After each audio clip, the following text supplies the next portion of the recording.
Hello students and welcome back to our channel Siraj Shaikh day study. आज total income का lecture number 7 है जिसमें हम कवर करेंगे नए पॉइंट्स ऑफ टोटल इनकम। तो स्टार्ट करेंगे आज का क्लास।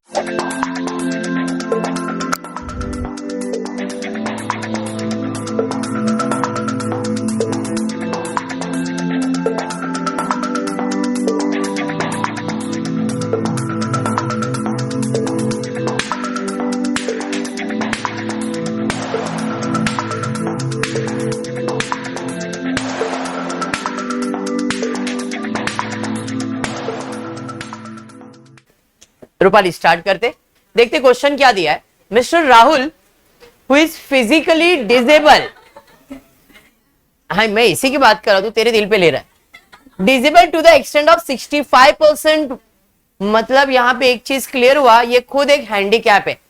जब ये हैंडीकैप है तो गवर्नमेंट आपको सेल्फ हैंडीकैप का डिडक्शन देता है। कौन से सेक्शन में? 80U में। 80U में डिडक्शन मिलेगा कितना? 75,000 या 1,25,000। अगर 40 से ज्यादा और 80 से कम है तो 75,000, 80 से ज्यादा 90 तक है तो 1,25,000। 90 से ज्यादा है तो कोई डिडक्शन नहीं भाई, जॉब भी कर मत, घर पे बैठ, बराबर है। उधर तो कोई डिडक्शन नहीं मिलने वाला है। चलिए ठीक है, आगे दिया work in x limited a private company, ठीक है। From the following particulars of his income provided for the previous year ended 31st March 22, you are required to compute net taxable income। तो क्वेश्चन ये है, taxable income find करना। तो देखना पड़ेगा इस बंदे को कितने सोर्स ऑफ इनकम है। तो बेसिक सैलरी, पहला तो सैलरी दिख रहा है, सैलरी मिल रहा है जनवरी। उसके बाद उसको क्या मिल रहा है? डियरनेस अलावेंस, हाउस रेंट, और ब्रैकेट में दिया एग्जाम अप टू दे दिया। चलिए अच्छी बात है। रीइंबर्समेंट ऑफ मेडिकल एक्सपेंसेस, दिमाग की बत्ती जलनी चाहिए। रीइंबर्समेंट ऑफ मेडिकल एक्सपेंसेस का डिडक्शन नहीं मिलेगा क्योंकि स्टैंडर्ड डिडक्शन होता है, इसके लिए पूरा टैक्सेबल होता है। Perquisite value for car provided by the employer, मेरे बॉस ने मुझे गाड़ी दिया जिसका वैल्यू कितना है, इधर कुछ दिया नहीं। For official use as well as for personal use कितना है? 40,000। तो ये तो मेरे लिए इनकम ही है ना। हाँ, ऑफिस यूज के लिए भी कर रहा हूँ, पर्सनल यूज के लिए भी कर रहा हूँ, तो मेरे लिए तो कार तो इनकम ही हो गया, तो मेरा इनकम है। नेक्स्ट उसके बाद एंटरटेनमेंट अलावेंस इनकम में जाएगा। प्रोफेशन टैक्स पेड कितना? 2,500 डिडक्शन में जाएगा। अदर इंफॉर्मेशन में, मतलब ये सब जो इंफॉर्मेशन दिया था ये इनकम फ्रॉम सैलरी था। उसके अलावा देखते और क्या क्वेश्चन में दिया है। उसके अलावा उसको क्वेश्चन के अंदर अदर इनकम्स दिए गए। अदर इनकम में क्या क्या अदर इनकम है देखो। तो अदर इनकम में director sitting fees income from other source में जाएगा। Dividend from foreign company taxable होता है। Dividend from mutual fund taxable होगा। Best citizen award receive from government, government आया मतलब क्या करें ना, एग्जाम। गवर्नमेंट आ गया मतलब एग्जाम है, मतलब ये इनकम फ्रॉम अदर सोर्स में भी एग्जाम है। He paid medical insurance premium for self, खुद के लिए मेडिकल इंश्योरेंस पे किया है। मेडिकल इंश्योरेंस 80D का डिडक्शन है, मतलब ये 80D का डिडक्शन भी आएगा।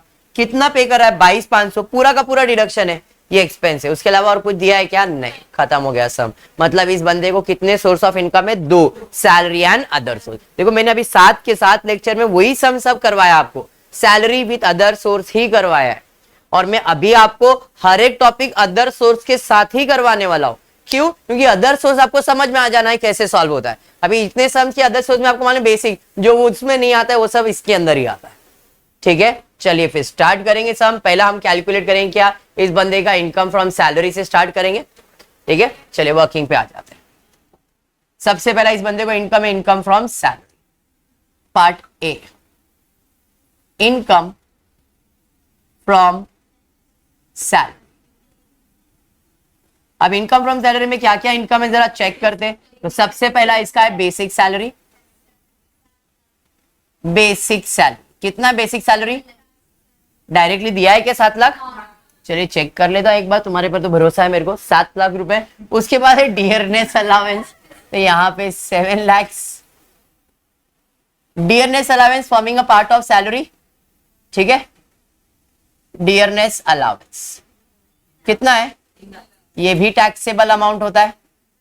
उसके बाद एचआर है, हाउस रेंट अलावेंस कितना भेटता है देखो जरा, 90,000 भेट रहा है लेस।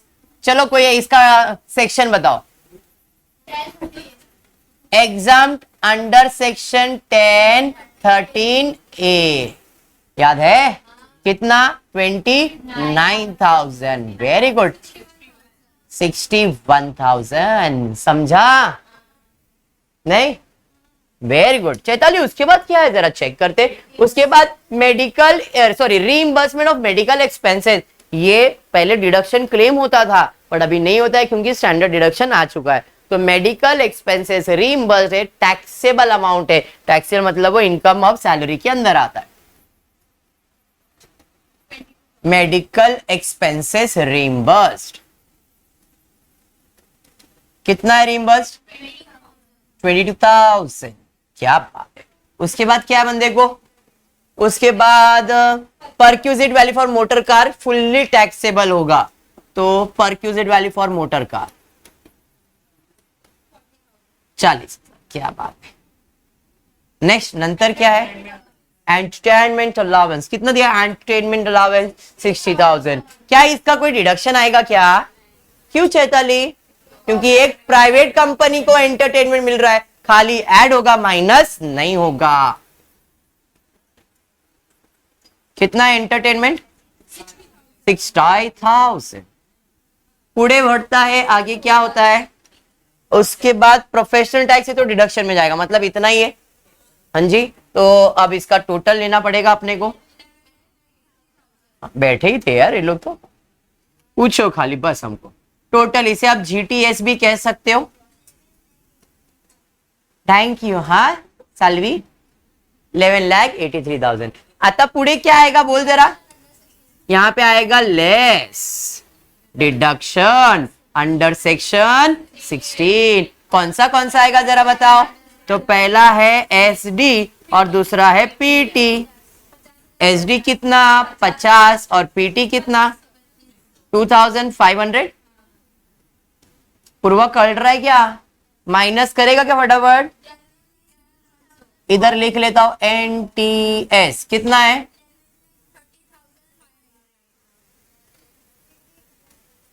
ठीक है, समझ गया। अब इसके अंदर अदर हेडिंग आ जाएगा, हेडिंग नंबर 2। ये तो हो गया। अब be income from other sources, बराबर है। अब इनकम फ्रॉम अदर सोर्स में पूर्वा इसको क्या क्या इनकम फ्रॉम अदर सोर्स है देखो। तो पहला है director sitting fees, foreign company का डिविडेंड, म्यूचुअल फंड का डिविडेंड, ये तो एग्जम्प्ट होगा, और मेडिकल इंश्योरेंस है, बराबर है। तो बाकी सब तो टैक्सेबल है इसको छोड़ के, मतलब 1,00,000, 5,000, 25,000, बराबर है। सबसे पहला है डायरेक्टर सिटिंग फीस। यहां पे आ जाता हूं, director sitting fees. Director sitting fees कितना है भाई? Director sitting fees 1,00,000, 1,00,000। उसके बाद डिविडेंड फ्रॉम फॉरेन कंपनी 5,000। फिर उसके बाद डिविडेंड फ्रॉम म्यूचुअल फंड 25,000। उसके बाद मेडिकल एक्सपेंसेस है वो तो आएगा नहीं। अब इसको ऐड कर लो,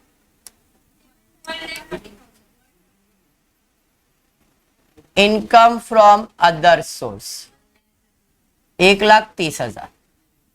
दो इनकम हो गए। इन दोनों को जब मैं ऐड करूंगा तो जो आंसर आएगा उसे मैं कहूंगा GTI, gross taxable income. 11,30,500 plus 1,30,000, 12,60,500। अरे बात समझ में आ? इसके अंदर हम देने वाले हैं उसको डिडक्शन, बराबर है। यहां पे less deduction under chapter 6A। कौन से डिडक्शन आने वाले जरा चेक करते। तो सबसे पहला है 80D और दूसरा है 80U, बराबर। 80D मतलब मेडिकल के लिए। कितना मेडिकल खर्चा किया देखो इसने जरा। तो यहाँ पे मेडिकल एक्सपेंसेस प्रीमियम भरा था 22,500 का, बराबर है। देखो यहाँ पे medical insurance premium paid for self बोला है, खुद के लिए बोला है। कितना पे किया? 22,500। तो इसका डिडक्शन क्लेम कर लेगा यहाँ पे 22,500। ये समझा? उसके अलावा खुद हैंडीकैप है तो 75,000 का डिडक्शन। समझा? दोनों माइनस कर देंगे टोटल में से, तो जो आंसर आएगा वो आपके लिए हो जाएगा NTI, नेट टैक्सेबल इनकम 7,63,000। समझ में आ गया? हो गया सम, क्लियर है? प्रेजेंटेशन में 2 कॉलम बनाना तो ये सेकेंड कॉलम में जाएगा, इधर सिंगल ही रख दिया था मैंने, ये सेकेंड कॉलम में इसका टोटल सेकेंड में, ये सब सेकेंड कॉलम का वर्किंग है, जैसे वहां पे 2 मैंने प्रेजेंट कर दिया। ठीक है, बढ़ेंगे नेक्स्ट क्वेश्चन की तरफ, देखते हैं नेक्स्ट क्वेश्चन क्या है। क्वेश्चन नंबर, अभी राहुल वाला किया ना हमने, Mamta. Mamta who is physically disabled to the extent of 50%, वापस से ये भी हैंडीकैप, तो कितना डिडक्शन 75, 80 यू के अंदर तो आएगा ही।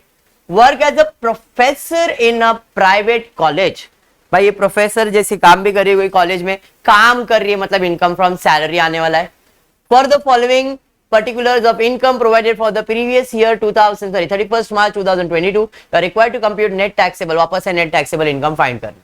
बेसिक सैलरी आएगा, डियरनेस आएगा, ट्रांसपोर्ट अलावेंसेस आएंगे, रिइंबर्समेंट आएगा, allowance for examination work at college आएगा, कॉलेज का काम करने के लिए मेरे को पैसा मिल रहा है भाई, पैसा इनकम फ्रॉम सैलरी है, एडवांस सैलरी रिसीव्ड आएगा, प्रोफेशन टैक्स तो माइनस होगा, other information exam remuneration receive from university, अलग कोई यूनिवर्सिटी से पैसा मिल रहा है, income from other source, gift from grandfather आएगा, एग्जम्प्ट है, गिफ्ट फ्रॉम ग्रैंडफादर एग्जम्प्ट है, आपका रिलेटिव्स आपको कोई गिफ्ट दे रहा तो आपके लिए एग्जम्प्ट इनकम होता है। डिविडेंड फ्रॉम इंडियन कंपनी कितना 15,000 एग्जम्प्ट इनकम है, आपके टेक्स्ट बुक में इसको टैक्सेबल इनकम दिखाया गया है, dividend from Indian company taxable दिखाया गया है इस साल के टेक्स्ट बुक के अंदर, जबकि एक आपका एक एग्जम्प्ट इनकम है, तो मैं अभी भी इसे एग्जम्प्ट इनकम ही ट्रीट करने वाला हूं, तो हो सकता है टेक्स्ट बुक के आंसर में फर्क आए, बट अब be clear, dividend from any Indian company is an exempt income. Okay, तो मेरे लिए एग्जम्प्ट है। नेक्स्ट उसके बाद क्या है, interest on term deposit with the company taxable है, interest on debentures for the Indian company taxable है, उसने खुद के मेडिकल इंश्योरेंस का प्रीमियम भरा है, sorry she paid medical insurance premium of her dependent son 28,000, हाँ ना, सेल्फ डिपेंडेंट स्पाउस किसी का ही भर सकते हो, कितना भर सकते हो लेकिन 25,000, इसने 28 भरा है तो डिडक्शन सिर्फ 25 का ही मिलेगा। बात समझ में आ? तो वापस से इसको कितने सोर्स ऑफ इनकम है, 2, सैलरी और इनकम फ्रॉम अदर सोर्स। तो पहले सैलरी कैलकुलेट कर लेते, सैलरी का कैलकुलेशन, सबसे पहला इनकम फ्रॉम सैलरी आ जाएगा, income from salary, income from salary में सबसे पहला बेसिक सैलरी, कितना बेसिक सैलरी 7,50,000। नेक्स्ट उसके बाद कलर चेंज करना भूल गया था, चलिए ठीक है, डियरनेस अलावेंस, कितना डियरनेस अलावेंस 2,50,000। उसके बाद ट्रांसपोर्टेशन अलावेंस 26,000, सबर अलिया 26,000, रीइंबर्समेंट ऑफ मेडिकल एक्सपेंस कितना 18,000। फिर उसके बाद allowance for exam work, college के अंदर है इसके लिए इनकम फ्रॉम सैलरी है, कोई अलग जगह पे होता तो इनकम फ्रॉम अदर सोर्स में जाता, कितना है, क्योंकि इसका बॉस ही इसको पैसा दे रहा है ना, तो इनकम फ्रॉम सैलरी में आएगा। फिर उसके बाद रीइंबर्स मतलब वापस देना, एडवांस सैलरी रिसीव्ड, कितना एडवांस सैलरी रिसीव्ड 50,000। अभी देखो ये एडवांस सैलरी रिसीव मतलब हमने पहले एडवांस ले लिया है, अपने लिए पूर्वा क्या होगा, वो इनकम ही होगा। बात समझ में आ रहा है क्या, पक्का। नेक्स्ट उसके बाद क्या है, प्रोफेशन टैक्स पेड, बस इतना ही था। तो ये सब आपका सैलरी का पार्ट खत्म हुआ। अब हम इसका टोटल करके डिडक्शन क्लेम कर लेते। यहां पे पहला इसका टोटल ले लेता हूं मैं, कितना आ रहा है टोटल 11 लाख टोटल, इसे मैं जीटीएस भी कह सकता हूं। ग्रॉस टैक्सेबल सैलरी कितना? 11,06,000, बराबर है। इधर इधर इधर इधर देखते हैं, बीटीएस का झगड़ा नहीं करता है, बर्थडे है मालूम है, लेकिन ध्यान देने का। यहां पे आएगा deduction less deduction under section 16। पहला है एसडी और दूसरा है पीटी। एसडी कितना? 50। पीटी कितना पे किया है ना? 2500। दोनों माइनस कर लो और एनटीएस निकालो। 10 lakh net taxable salary 10 lakh 5। First part done, second part पे जाएंगे। Be income from other source. क्या क्या इनकम फ्रॉम अदर सोर्स में इस बच्चे को? पहला क्या है? एग्जामिनेशन फीस मिल रहा है इसको, एग्जामिनेशन रेम्युनरेशन फीस मिल रहा है 10,000। गिफ्ट तो एग्जाम्प्ट होगा, ठीक है। तो यहां पे आ जाता हूं मैं। एग्जाम कितना है? ग्रैंडफादर ने कुछ भी दिया, इग्नोर करने का। नेक्स्ट, उसके बाद देखो, डिविडेंड फ्रॉम इंडियन कंपनी में एग्जाम ले रहा हूं, आपके टेक्स्ट बुक में टैक्सेबल दिया है। सर क्या फिर राइट रहेगा रॉन्ग रहेगा? हमको कॉलेज में बोला रहेगा लेने का है, तो हम क्या करेंगे सर? हमको फिर कंफ्यूजन क्रिएट होता है। तो आप एक बार बता दो ना हमको, है ना। फिर बाद में कॉलेज वाला सर ले लेता है, फिर आप बोलते हो नहीं लेने का, तो हम लोग कंफ्यूज, हम बेचारे बच्चे गरीब लोग, हम क्या कर सकते है ना गरीब। ध्यान दो, देखो टू बी ऑनेस्ट, जो चेंजेस वगैरह है एक बार वापस ये मैं रेफर करूंगा, बट फिर भी dividend from any Indian company is always an exempt income. इस साल उन्होंने टेक्स्ट बुक में लिया है, तो अगर कुछ रेफर पॉइंट कुछ नया आया रहेगा, जैसे रीइंबर्समेंट ऑफ मेडिकल का मैंने आपको एक्सप्लेन कर दिया था, तो ऐसे अगर इसमें कुछ चेंजेस रहेगा कुछ तो आगे के समय बताऊंगा, बट अभी के लिए ध्यान में रखो कि dividend from an Indian company ने एग्जाम, खाली देख के अगर मेरे को पढ़ाना रहता तो मैं बोल देता हाँ लिख लो, बट वो एक एग्जाम्प्ट इनकम है। कुछ चेंजेस वगैरह रहेंगे, तो चेंजेस कुछ है तो मैं रेफर करता हूं, फिर आपको एक्सप्लेन करता हूं। अभी के लिए dividend from any Indian company exempt है, ये ध्यान में रखो। इंडियन कंपनी का जो डिविडेंड होता है, गवर्नमेंट बोलता है हमारी कंपनी हमारे शेयर होल्डर को कुछ पैसा दे रहे तो हम उसके बाद टैक्स चार्ज नहीं करेंगे, क्योंकि वो अपनी कंपनी में इन्वेस्ट करके पैसा दे रहा ना अपने को, इसलिए इंडियन कंपनी का कुछ भी डिविडेंड एग्जाम्प्ट रहता है। ठीक है, बढ़िया है। चलिए, तो डिविडेंड तो हो गया, उसके बाद क्या है? डिविडेंड फॉरेन कंपनी का लिखने का बाकी था ना अपना, इंडियन कंपनी एग्जाम। इंटरेस्ट था, अच्छा, interest on term deposit with the company and interest on debentures है, तो ये डिविडेंड यहाँ पे आने वाला नहीं है, इसे गायब कर देते। यहां पे आ जाएगा इंटरेस्ट ऑन टर्म डिपॉजिट, कितना है? 10,000। फिर उसके बाद इंटरेस्ट ऑन डिबेंचर्स कितना है? 30,000। एंड देन मेडिकल, बस इतना ही ना। चलिए, इसका टोटल ले लेंगे तो इसका टोटल आपको आ जाएगा 40,000। हाँ जी, 50, भड़कने का नहीं, 50। अब दो अमाउंट आपके पास, एक इधर और एक इधर, मैं जीटीआई निकाल लो। जीटीआई 11,03,500। अब इसमें कौन से डिडक्शन आने वाले बताओ जरा। पर्पल चाहिए, वो तो उसका फेवरेट है।